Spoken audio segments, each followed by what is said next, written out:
Nossa marca é mudar pra você se ver melhor. Aqui na TV Assembleia.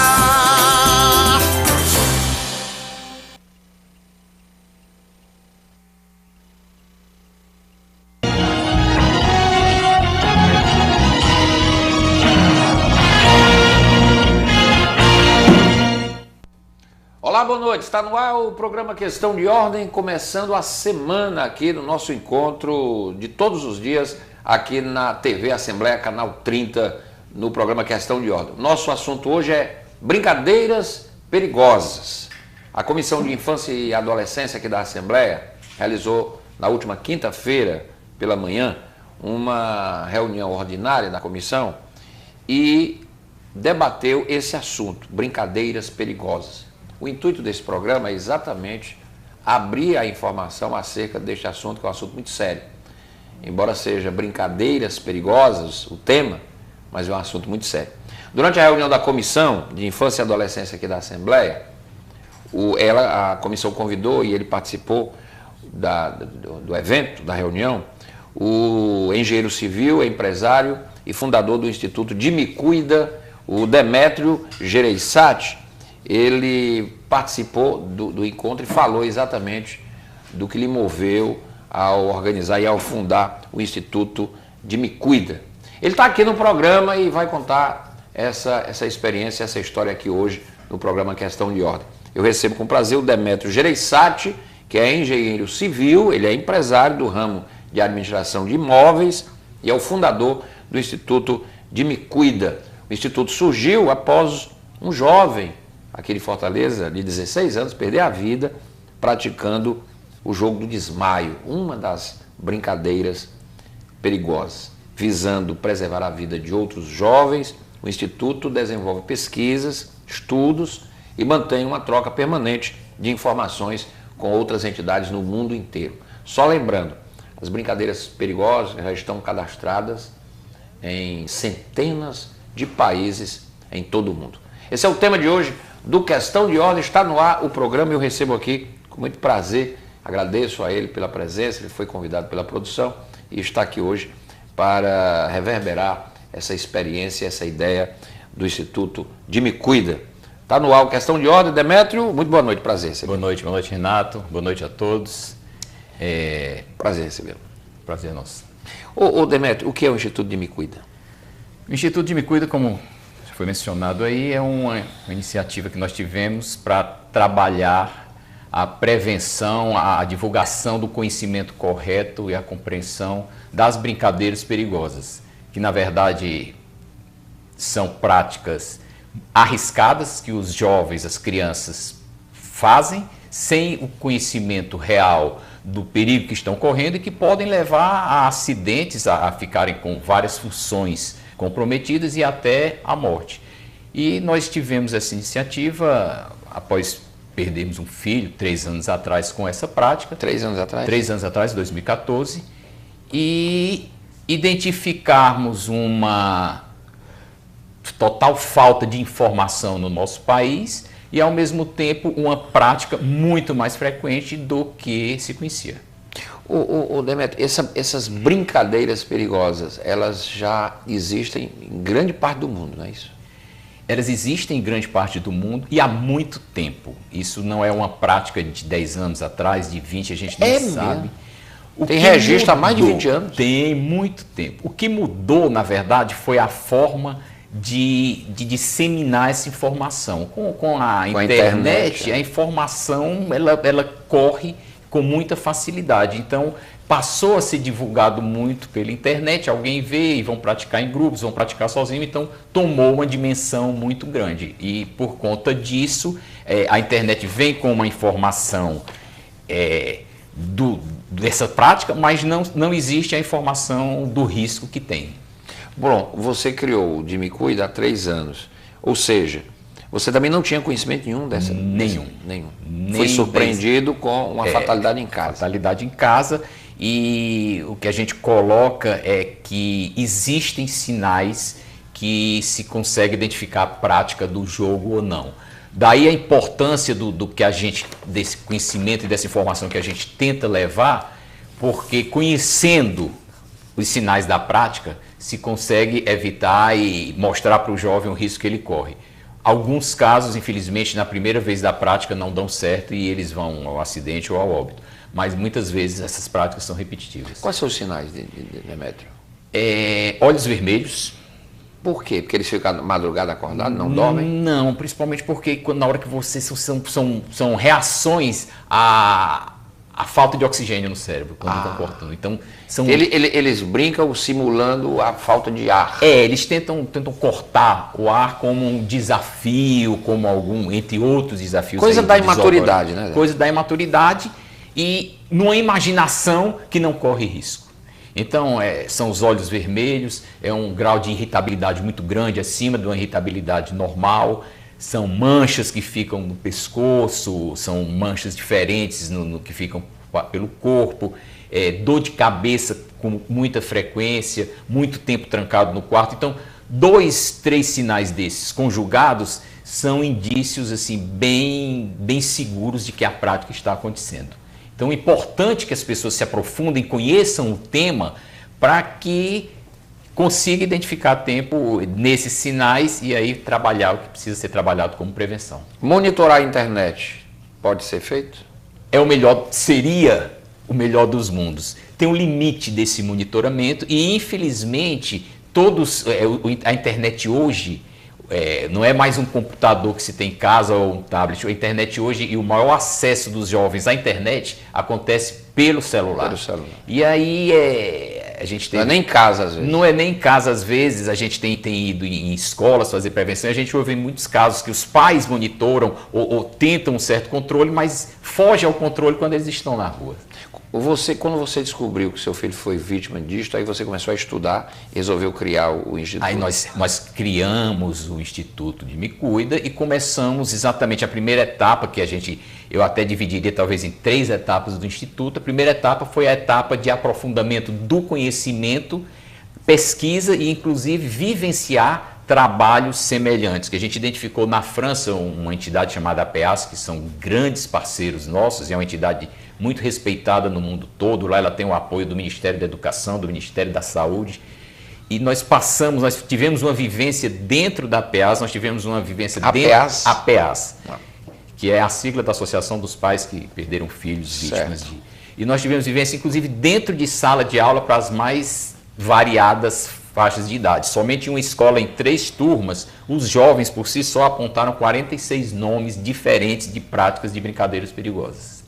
46 brincadeiras perigosas. Partindo deles os nomes, porque a metodologia é uma metodologia que permite o jovem falar. Então, assim, tem uma abertura para ele mostrar, porque eles falam até com certa naturalidade, porque não entendem o tamanho do risco que corre. Quando você criou o De Me Cuida, aí como é que ele cresceu? Como é que você envolveu outros pais? Como é que foi essa dinâmica do funcionamento do Instituto? Você criou, botou um site e a partir daí ou fez contatos no seu grupo de trabalho, sei lá, no seu grupo pastoral de igreja, enfim. Como é que foi isso?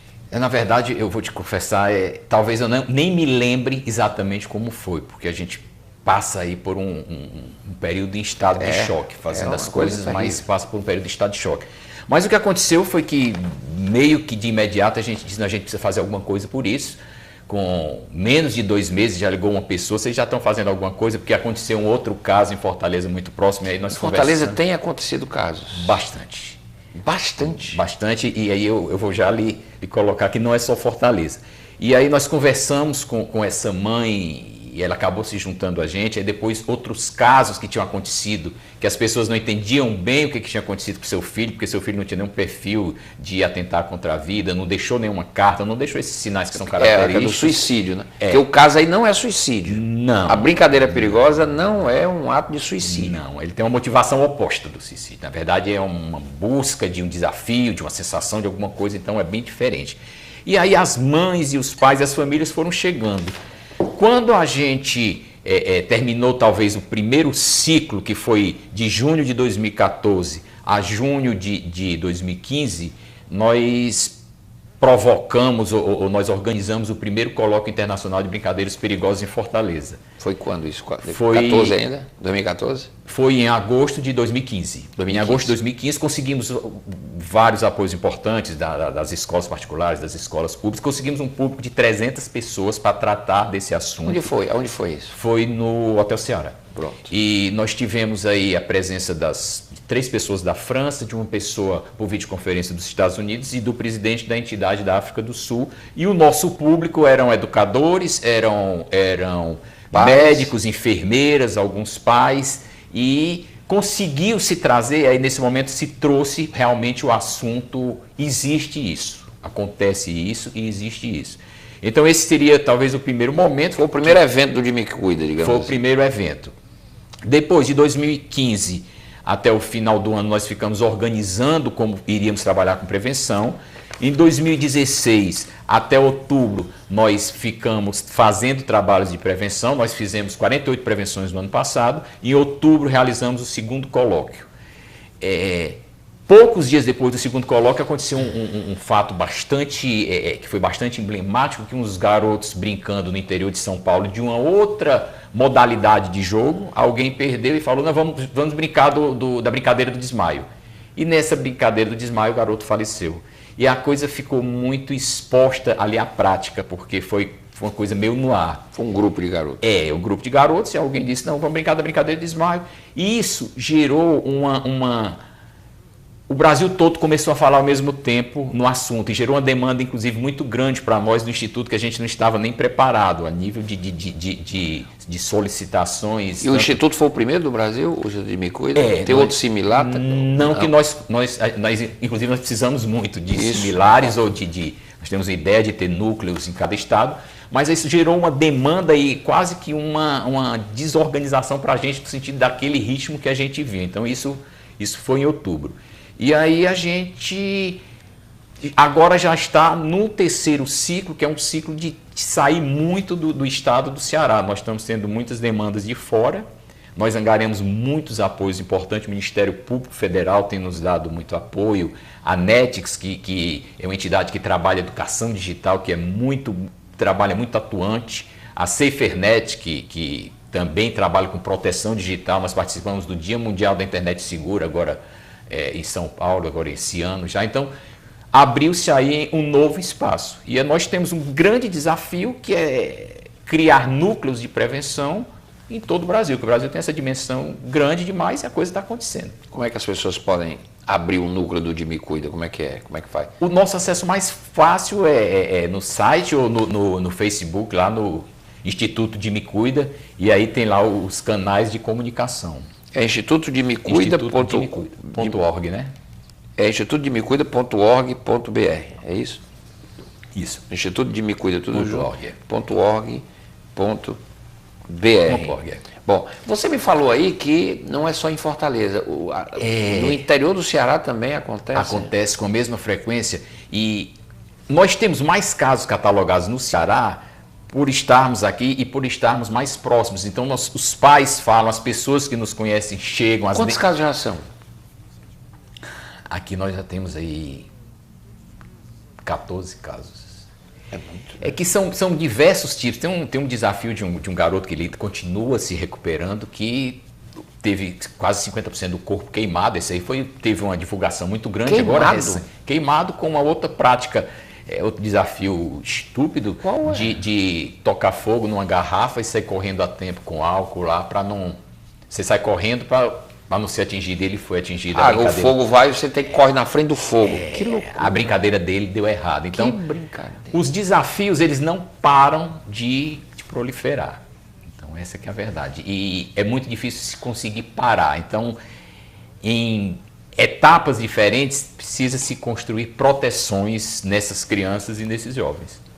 Bom, o Instituto trabalha com pesquisas, né? O que é que vocês fazem em termos de pesquisas, Demétrio?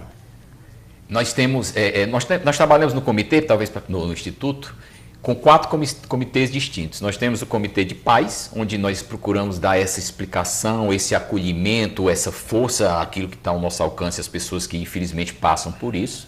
Nós temos o comitê de prevenção e divulgação, que é onde nós organizamos esse material para fazer essas prevenções nas escolas, nas comunidades. O Instituto visita escolas. Visita, nós fizemos, essa semana mesmo nós estivemos em 2 escolas particulares, na terça e na quarta.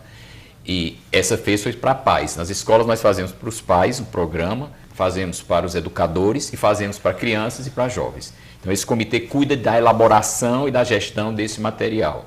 Temos o comitê jurídico, porque existe uma demanda enorme na área jurídica que dá sequência à ação daquilo que nós encontramos que precisa ser corrigido, principalmente pelo outro comitê, que é o comitê da informação e divulgação, que é como a gente procura ver o que está sendo divulgado de errado, os vídeos que precisam ser denunciados, que precisam sair do ar. Tem vídeos na internet. Né? Tem vídeos, tem uma situação mais... Tem livros, tinha um livro de R$ 4,99 chamado O Jogo do Desmaio e Outros Contos de Terror, R$ 4,99 no Amazon e na editora Saraiva. Nós levamos 6 meses para conseguir retirar, mas tiramos esse. É brasileiro esse livro? Brasileiro. Lamentavelmente o autor é até um autor recomendado pela Fundação Nacional do Livro Infanto Juvenil. Não dá para entender, mas é fato. Meu Deus, quem é esse autor? O nome dele é Almir Corrêa. Almir Corrêa. Ele escreveu um livro sobre... Jogo do Desmaio e 3 contos de terror. E ele acha que está fazendo grande coisa, né, com esse livro. Lamentável. É lamentável talvez a falta de conhecimento e se abordar de uma forma tão superficial um tema tão sério, né? Então nós fazemos permanentemente esses monitoramentos. Estamos tentando algumas ações, mas todas essas ações elas demandam tempo. Daí a importância da sociedade civil, do poder público, de todos darem as mãos para trabalhar essa questão. Porque em alguns países está ficando quase uma epidemia. E já são mais de 300 casos no mundo, por ano, mais ou menos. Isso nos Estados Unidos, isso é um negócio, uma loucura. Acontece demais nos Estados Unidos, acontece...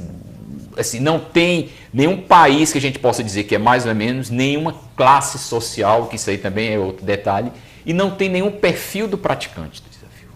Nós não podemos dizer que é um garoto mais tímido, que é um garoto mais... Pode ser que seja uma liderança com a turma dele e aí queira manter a liderança. Porque não é questão de suicídio, né? Não é questão de depressão, etc. Exatamente. Então não existe ainda. Até se um dia a gente chegar, a gente vai tentar ver como trabalhar. Não há um perfil ainda. Mas não tem um perfil que possa ter segurança. O que se tem um pouco é que são garotos, ou garotos, a maioria acontece com garotos, que gostam de desafio, que gostam de enfrentar as coisas, que tem meio que essa curiosidade. Isso não é determinado pelo grupo, não? Onde o garoto está inserido? Às vezes... Pode ser. Aí pode ter um pouco a ver com bullying, para não se sentir excluído ou para se sentir pertencendo ao grupo.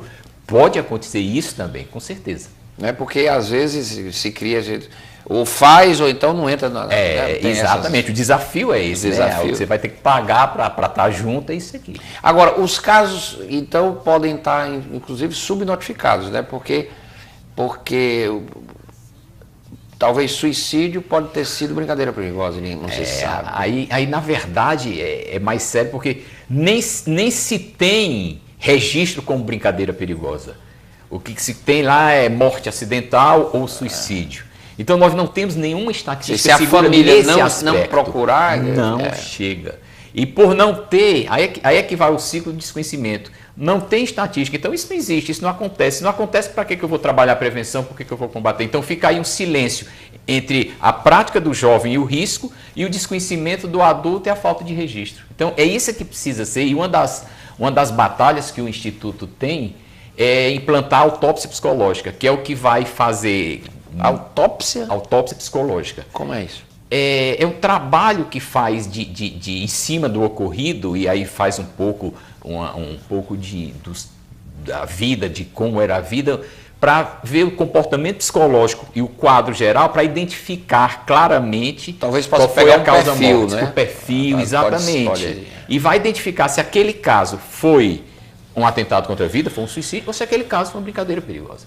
Mas essa autópsia psicológica é uma ferramenta fundamental e é uma das... E eu fico muito feliz porque nós tocamos nesse assunto na quinta-feira, na reunião. Na audiência. Na audiência, que por sinal foi um espaço excelente, assim, a deputada Rose que preside, né? Beth Rose. Beth Rose, exatamente. Ela abriu um espaço muito importante e a gente tem já como parceiro nosso Foi muito bom, então. foi excelente a nossa. E ela é transmitida pela TV e pela rádio FM Assembleia, e isso dimensiona mais. As pessoas vão ouvir, vão ver e alguém pode se despertar. Exatamente. E a reunião foi conduzida pelo deputado Renato Rosendo. Nós chegamos inclusive, a definir uma pauta seguinte, o que é muito importante. O que foi? Qual foi a pauta? Que dentre as coisas que a gente vai tratar para frente, uma delas é tentar, essa implantação dessa autópsia psicológica, é tentar sistematizar junto à área de educação, as prevenções nas escolas, ter uma audiência pública. Então, nós saímos assim otimistas no sentido desse apoio muito grande dessa casa, de que a gente consiga ter mais velocidade nas nossas ações. O Estado, o que é que ele pode contribuir, na sua opinião, Demétrio? O Estado, União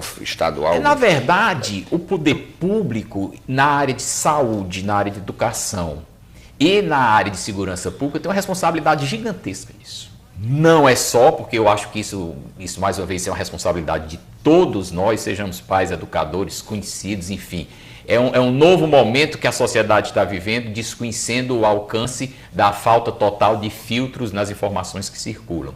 Mas o papel do Estado nessas 3 áreas é primordial. É chamar para a área de saúde e fazer o trabalho com os profissionais de saúde que são envolvidos. Aí são os socorristas, são as enfermeiras, são os plantonistas, os pediatras, os neurologistas. Então, todas essas áreas da saúde, elas são importantes. Os educadores, de ter o espaço dessa prevenção, de ter na escola ferramentas que consigam identificar, porque muitas vezes as práticas, a maioria das vezes, elas começam em grupos. Quando eles se sentem mais seguros é que partem para fazer sozinho. Né? Isso não é um 100%, mas a maioria das vezes como acontece. Fazer em grupo, em tese, é mais seguro. Em tese é mais seguro porque tem outras pessoas lá. Se der alguma coisa errada, exatamente. Em tese. Eu estou falando em tese. Mas sozinho é complicado. É complicado, exatamente. Teve um ator, o David Carradine. Eu acho que ele foi vítima de uma brincadeira perigosa. Tem todos os requintes. É interessante. É uma mistura de uma certa perversão com brincadeira perigosa. Porque ele é um adulto, ele não é um adolescente. Ele não é um imaturo. Então, ele já é um adulto de 60 anos. Era, né? Porque ele morreu vítima. Exatamente. Tem aí alguma ligação, tem uma conotação aí meio em busca de um prazer maior e tal, mas de qualquer maneira... No limite da brincadeira e a perversão, exatamente. Né? Mas de qualquer maneira sei lá, talvez seja uma evolução na fase adulta para uma prática que... Quem sabe ele viu isso em alguma coisa na internet e resolveu experimentar. É possível. É possível, né? Quer dizer, você vê como uma coisa extrapola. Exatamente. Né? Num ponto realmente absurdo, né? Quer dizer, uma coisa... o Instituto de Me Cuida, portanto, ele está fazendo esse link. Quando você vai às escolas, como você disse que semana passada foi a 2 escolas particulares e sempre vai, o que é que você sente quando você impacta lá com esse assunto? Os jovens, algum jovem já te procurou e disse assim, olha, eu participo, alguém já chegou para você, alguém se abriu para você? Aconteceu essa experiência ou não? Com o Instituto já aconteceu uma vez, de a pessoa dizer que fazia, já fez. Depois de uma palestra numa escola? Depois, exatamente, que já fez e tal, que não faz mais. Não faz mais? O que a gente tem feito mais ainda é para pais e para educadores, porque o último estágio é para os jovens, porque é o estágio de mais responsabilidade e a gente precisa que os educadores e os pais estejam conscientes do que vai ser falado. Mas quando a gente vai falar para os pais, a gente nota que, e não é esse o nosso propósito, quase às vezes uma certa angústia e uma certa apreensão, que na verdade nós queremos levar uma informação para ter uma prevenção. Mas porque infelizmente hoje para os pais está difícil lidar e conter e colocar esses limites que no nosso tempo era muito fácil, porque os nossos pais sabiam o nosso ciclo de amizade, sabiam com quem que a gente estava falando no telefone, que só tinha um telefone na casa, e a televisão tinha hora de desligar e estava tudo protegido. Então hoje o ambiente que teoricamente seria um ambiente muito seguro, que é dentro de casa, lamentavelmente também não é. Não é. Meu caro Demétrio, me diga uma coisa. Que prevenção é essa com metodologia qualificada? Que metodologia qualificada é essa que vocês trabalham lá? Prevenção para criança e adolescente com metodologia. Como é isso? Vocês fazem cursos, fazem... não é curso, o nome não é esse.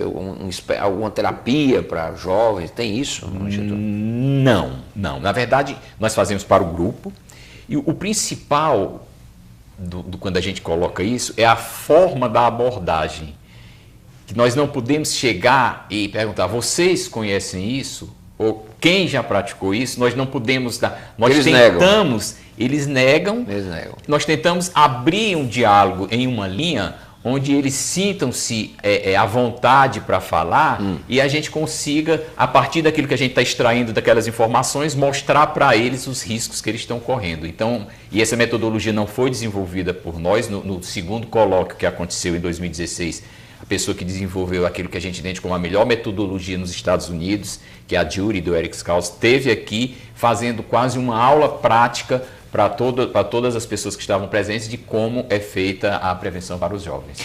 Você não acha que as escolas, e aí talvez o papel do Estado, né, já que as escolas privadas já estão fazendo, poderia ser mais ou menos nesse sentido, profissionais na área da psicologia não poderiam, de alguma forma, fazer colóquios nas escolas sobre essa temática? Você não acha que não seria uma alternativa, não? Agora, teria que preparar esses profissionais. Com certeza. Eles teriam que conhecer essas brincadeiras, que elas são. Eles têm que se qualificar, né? Se instrumentalizar. É o que a gente chama de multiplicadores. Né? Nós precisamos ter esses multiplicadores, nós estamos tentando montar dentre as coisas que a gente está aí, que às vezes a gente fica com a sensação de que está atrasado, mas a formação desses multiplicadores. Pronto, eu acho que uma rede de multiplicadores seria um passo significativo aqui no Estado. E aí o papel da Secretaria da Educação seria nesse sentido, né? No Estado, nos municípios, Fortaleza, para a gente criar uma rede, de alguma forma, tentar chegar nessa meninada. Isso, né? Mas assim, a coisa de qualquer maneira está entumado. Nós, há menos de um mês atrás, nós fomos surpreendidos por um educador de Tocantins, que depois de conhecer e tomar conhecimento dessas brincadeiras e do trabalho do Instituto do Movimento, conversou com uma deputada federal lá do país, lá de Tocantins, e elaboraram um projeto de lei muito oportuno no direcionamento, principalmente de como a gente consiga tirar com mais rapidez essas informações erradas que estão. E esse projeto de lei já foi dado entrada, então já está protocolado. Lá no Tocantins? Ela é deputada federal do Tocantins e já está tramitando em Brasília. Está tramitando em Brasília, exatamente. Um projeto de lei que alinhado com esse propósito do Instituto, que é essa proposta de fazer as prevenções e de reduzir essas informações da forma que estão chegando. Então, as iniciativas, elas começam a acontecer dos mais diferentes lugares. Qual seria a meta que você acha satisfatória para o país, né?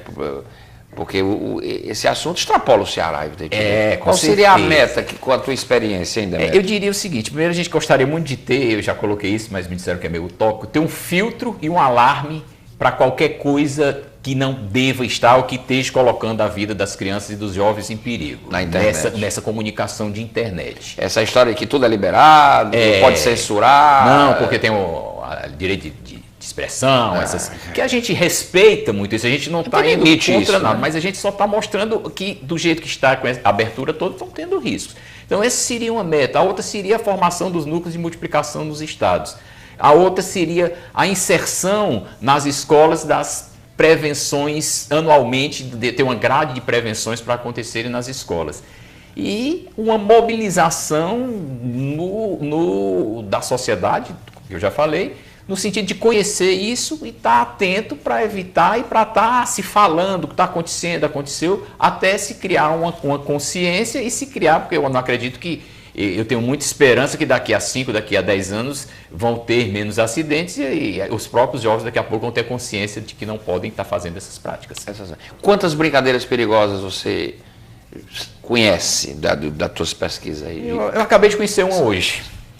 Essa do fogo? Não, assim, tem os desafios que estão aí na internet são os mais variados. É desafio da camisinha, desafio do desodorante, de asfixia com camisinha. Com a camisinha? Desafio do desodorante, de jogar o desodorante no corpo ou de aspirar o desodorante dentro do saco. Tem um desafio agora que é da borracha, esfregar uma borracha escolar até queimar.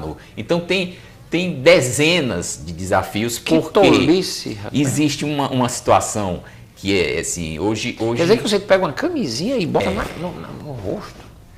Existem assim... Nós, inclusive, temos um vídeo no YouTube, que é um vídeo que faz o contraponto a isso tudo.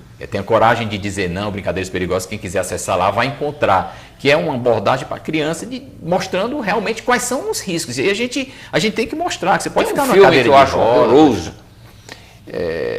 Jogos Mortais. Esse filme, Jogos Mortais, eu nunca consegui assistir porque eu acho de um mau gosto terrível.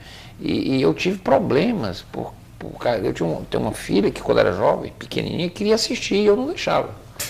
Eu acho o filme uma aberração total e absoluta, que leva nessa perspectiva de se buscar uma coisa de limite entre a vida e a morte. É um negócio tosco, sabe? É uma coisa muito tosca. Eu não sei como é que a humanidade evolui para chegar a um nível desse, sabe?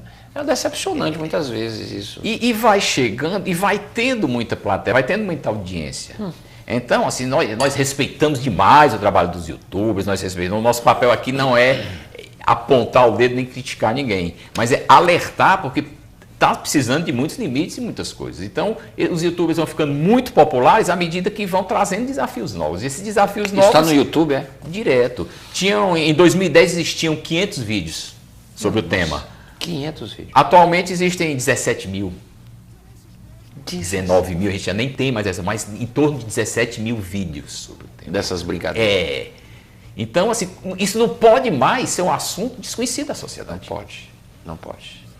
O Instituto de Me Cuida, eu vou botar o site aí no vídeo, Instituto de Me Cuida, tudo tá aí, tudo com I, né?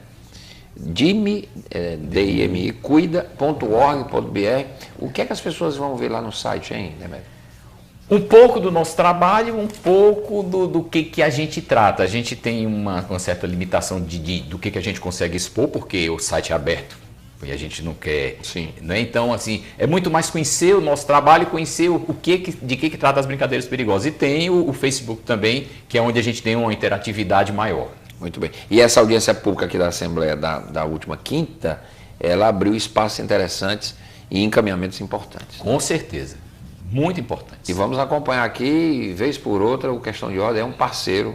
Ótimo. Porque este não é o primeiro programa que fizemos sobre este assunto. Eu fiquei assim, completamente atabalhoado da primeira vez que eu vi, porque eu já imaginei que é a reação da grande maioria das pessoas. Que os nossos jovens, né, pudessem ir atrás desse tipo de coisa. É incrível isso. E às vezes infelizmente, a gente diz, isso não acontece no Brasil, isso não acontece na minha casa. Não acontece aí. E acontece.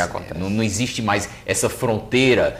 Hoje você vai ver no Japão um garoto com os mesmos hobbies, as mesmas brincadeiras e até a mesma forma de vestir que se vê na Holanda, que se vê no Brasil. Então, esse tipo de coisa de só acontece lá, isso aí acabou. Ninguém está imune. Ninguém está imune. Tem que se prevenir e tomar cuidado. Exatamente. Tem que ser vigilante, não é, Demetrio? Exatamente, com certeza.